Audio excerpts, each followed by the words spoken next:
Hey YouTube, it's Elena and I'm back with a Project Pan update. So the first empty I have is my Dove Bond Strength shampoo. And yes, I understand this is a Project Pan. I don't need to pan everything, get rid of everything, but I just don't want like 5 of each thing. So I will be including things that I am not trying to just move out of my collection. So I have a backup of these, but since I'm not done with my conditioner, I'm using my husband's shampoo, which is basically the same thing, but like an unscented one, until I finish so I can start those at the same time. I finished my body wash, which I didn't love, and since my back knee is now all sorted out, I thought maybe I could add a little bit of fragrance back in. So hopefully that doesn't irritate my skin, but I had no fragrance for a long time in my shower routine and it didn't help, so I don't think fragrance was ever the problem. I got a new face wash, not opened this yet. My husband uses the other one and I've been using it and it's almost out. I was hoping to get the new Medicate face wash that I like because they had a sale, but it was still going to be $40 for a face wash because I had to pay shipping. So I'll just hold off on that until I need to, re-up something else, and then I'll just tack that on. It's kind of pointless to just buy that on its own. Oh, and yeah, I decant my body wash just because I take this into the shower with me because I don't want to leave stuff in the shower and have it just get gross, because we redid our bathrooms recently and I don't want any grime in there, and I also don't want to clean it out every single day. Oh, so also, I don't know where I put it, but there it is. My Revlon balm I decanted last week into an old Salt New York palette, whatever, pan. And so since I got through that, I still wanted something mostly colorless to put on my lips on the go. So I just put a little of my Laneige, I think it's like hot cocoa, yeah.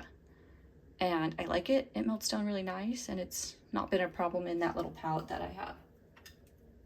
And I might get the Revlon one again, just not yet, I'm not ready. Little update on my Danessa Myricks. I'm still trying to make it work. Sometimes I leave the house and I feel disgusting, and then I get in the car and it looks great, but it's kind of too fussy, and I love Danessa Myricks, but I'm probably just gonna hit pause on the repurchase of that.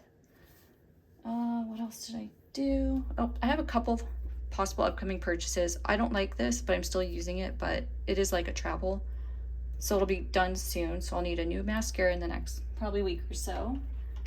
And then this little sad elf brush, I keep washing it. It's getting to the point where a bunch of the hairs are starting to consistently come out, and then they stay on my face, and it's very annoying, so I might have to replace her soon.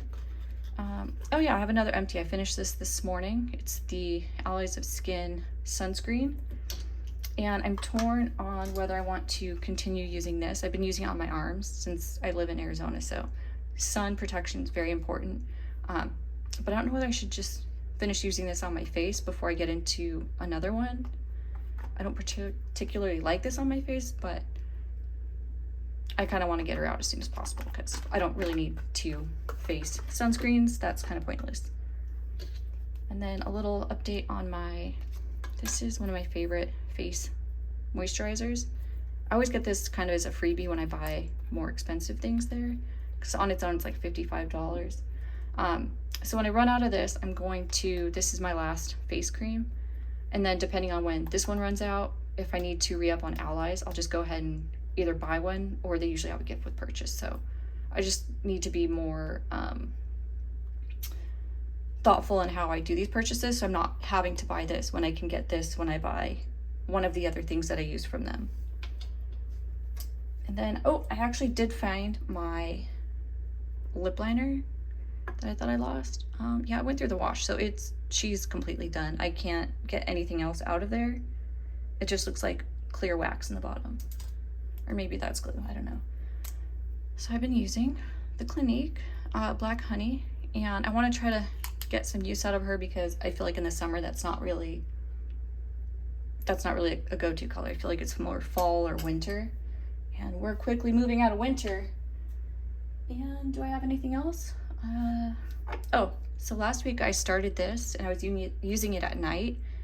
I've now moved it to the morning, and oh my gosh, I love it. I don't think it feels like dimethicone, but it does have like a silky texture, and it's Obviously, it's too soon to tell if it's doing anything, but in the meantime, it's a very nice experience, and it doesn't have any scent or anything, but I've been enjoying that. And oh, I have one other thing, so let's see if I can get this in here. So I did an audit of my spending in 2025 for makeup, fragrance, skincare, hair care, and miscellaneous. And miscellaneous was a set of nails and my e.l.f. brush that's falling apart. So I spent almost $1,000 on makeup. Fragrance and hair care were low. I don't do a lot with fragrance or hair care. Skincare was almost $1,100, and then I thought I would just check in with what I'm at for this year. And I'm doing way better on makeup. I'm not hoarding it, obviously. And skincare, I don't really care. I'm not going to cap my skincare because I feel like the better my skin looks, the less makeup I'm going to need to wear. But I thought this was a neat thing to check in on. And then maybe at the end of each month, I will kind of do a comparison. So, and these were just trackable purchases from 2025. I'm sure there were one-off purchases that it was probably realistically a few $100s more, which is upsetting, but we're doing a lot better already. So anyway, that's all I really have this week. Have a great week. Bye.